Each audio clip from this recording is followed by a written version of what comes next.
again.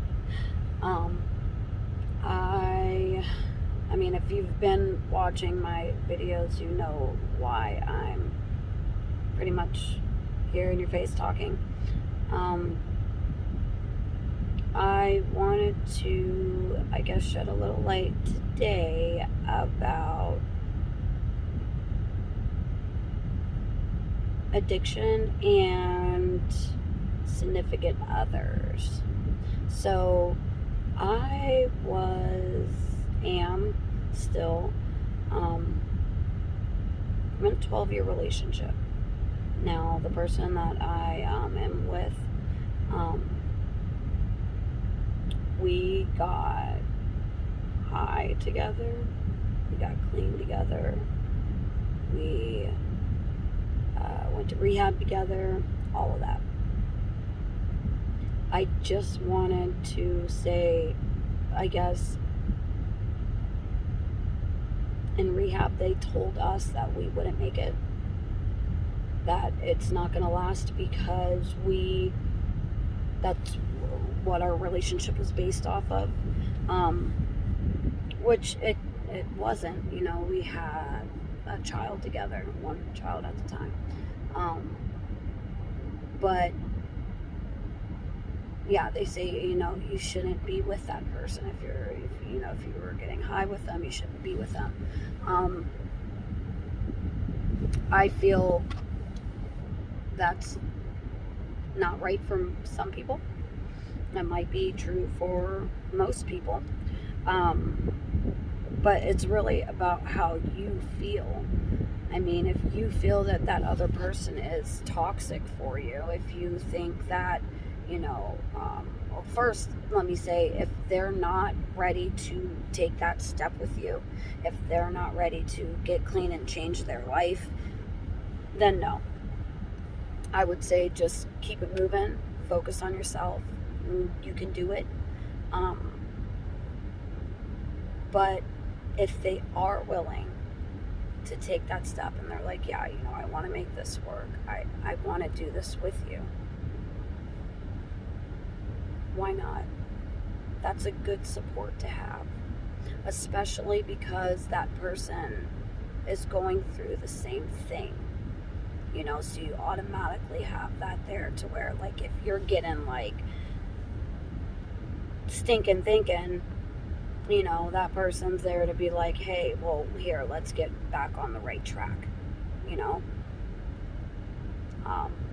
I had that, and it was, and still is, great, because still sometimes I get that way where I'm just like overwhelmed with everything, and it's just too much,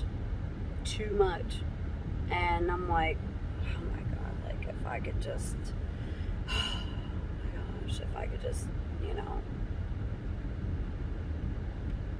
take a pill, or do this, I could be so much more relaxed, or whatever.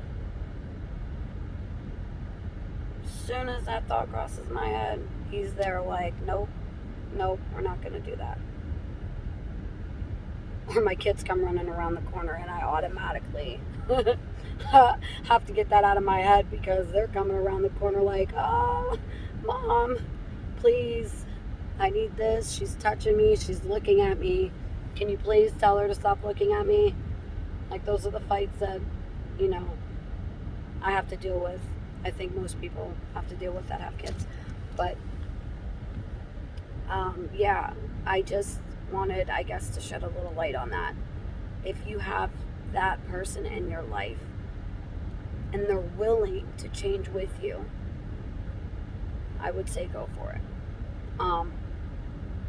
But, I'm not going to say if they mess up one time, just, be done with it, because, it's going to be a rocky road. It's going to be hard at first, because you're still got that, stinking thinking, or, whatever they call it in rehab.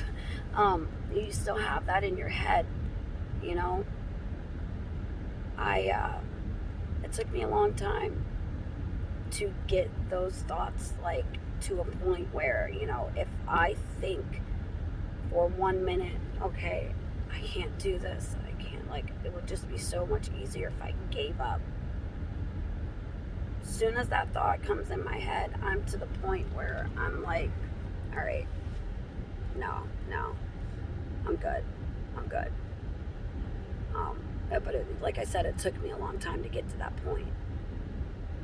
It wasn't an overnight process. This is not an overnight process. And anyone who says, okay, well, just stop.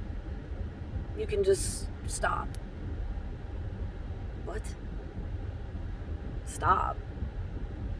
I mean, if I could just stop, I wouldn't be here right now.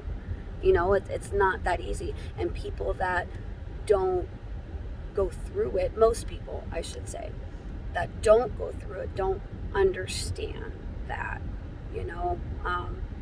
My mom still has a hard time processing and believing that, you know, it took time, you know.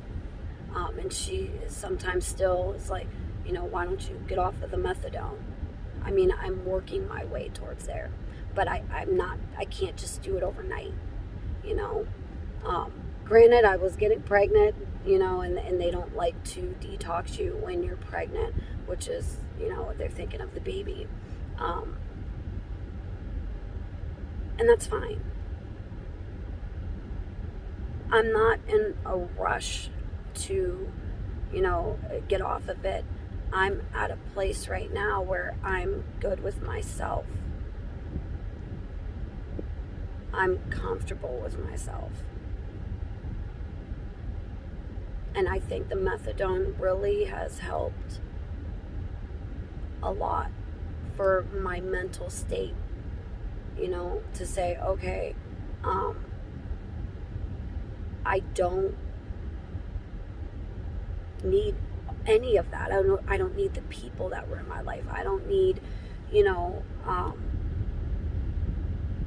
don't need to have money in my pocket all the time, because I know I'm going to be sick in about a few hours. You know, I don't have to worry about getting $20 or doing something stupid for money. So to anyone out there that thinks methadone is bad, or, you know, is not helpful, or it's just you're trading in one addiction for the other, I mean, have you been on it? And if you have, then, I mean, were you there for the right reason? You know, these are questions that you have to ask yourself. And I think before you get on methadone, you have to really ask yourself too, are you really ready? Because I've seen people go to the clinic like, okay, yeah, I'm going to do this. Not even a month, 2 months later, they're either getting high or they're back in the street. Just make sure you're doing it and you're ready to do it for the right reason. Because it's possible. And I don't care. I'm going to be on here talking about it every day until I reach someone.